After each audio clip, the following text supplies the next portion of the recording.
sortir en tapant dans le tas, mais surprise. La révolution, le mot Les est lâché manifestants les plus en plein mois de les mai. contre-attaques. La révolution. Alors là, on va commencer le mois de mai et on n'arrête pas de me parler de mai 68. Les révoltes de mai 68, les pavés, j'en ai toujours entendu parler, mais au final, je sais pas vraiment ce que c'est. Je sais qu'il y avait des révoltes, etc. Mais je me suis dit qu'on allait éclaircir un peu la chose ensemble. En gros, je te pose le cadre. Dans les années 60, la France se porte plutôt bien. Donc les gens qui sont à la campagne commencent à migrer vers la ville, ce qui fait que le nombre d'étudiants commence à doubler. Les universités, elles savent pas suivre. Donc tu as l'université de Nanterre qui ferme. Et genre normal, les étudiants sont révoltés, donc ils décident d'aller à l'université de la Sorbonne en signe de protestation et ils restent là. Donc évidemment, les forces de l'ordre décident d'éteindre le feu en les tapant à coups de matraque, etc., etc. Sauf que ça n'a pas se passé comme ça. Et les étudiants vont commencer à lancer des pavés. D'où le slogan qui est né en mai 68, sous les pavés, la plage. Alors tu as des négociateurs qui essaient de discuter avec le gouvernement, mais le gouvernement ne veut toujours pas réouvrir la Sorbonne. Alors là, évidemment, les manifestations, elles vont que de plus belle.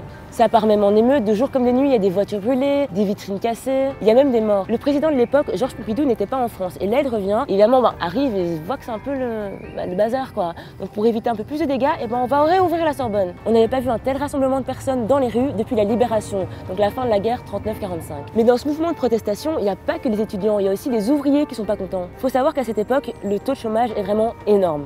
Ils demandent une augmentation du SMIC, le salaire minimum en France, dont ils sont déjà 2 millions à devoir se contenter. Alors que la France sort de 30 années super prospères, ce qu'ils appellent les 30 glorieuses, tout le peuple ne se sent pas inclus dans cette prospérité économique. Les travailleurs mécontents décident de faire une grève sauvage, une grève illimitée, ce qui fait que la France en fait se stoppe totalement. Finalement, le gouvernement fait des concessions et offre une augmentation de salaire aux ouvriers et essaye un peu de contenter les étudiants, mais bon, ça ne changera pas du jour au lendemain. Et tous ces gens ne se rendront compte que bien plus tard qu'ils ont quand même semé la graine du changement. Il faut savoir que ce mouvement a été vraiment bénéfique pour nous. Donc moi j'ai envie de te demander, et toi maintenant 50 ans plus tard, c'est quoi ta révolte?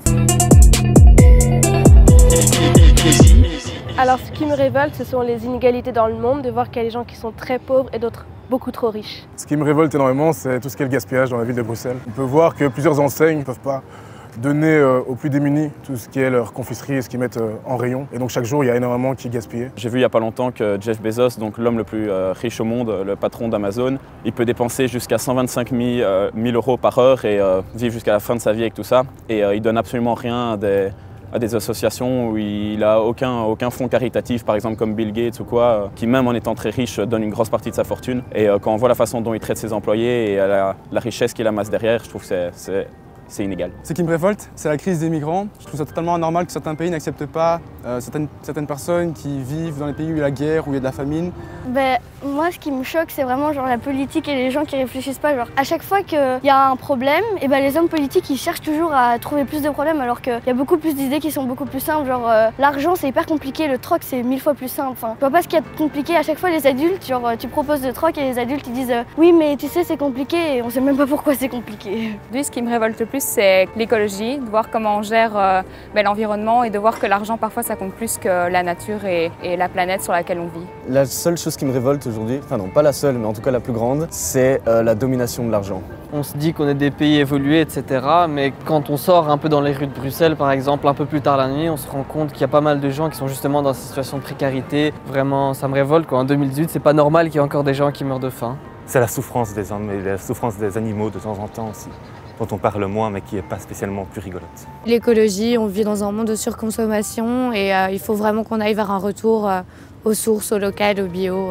Dans le fond, on ne sait même plus d'où on vient, etc. Donc par exemple, quelqu'un qui vient avec un accent blédard, on va commencer à se moquer de lui alors que c'est tout à fait normal d'avoir un accent blédard, c'est pas une honte. Ou voilà.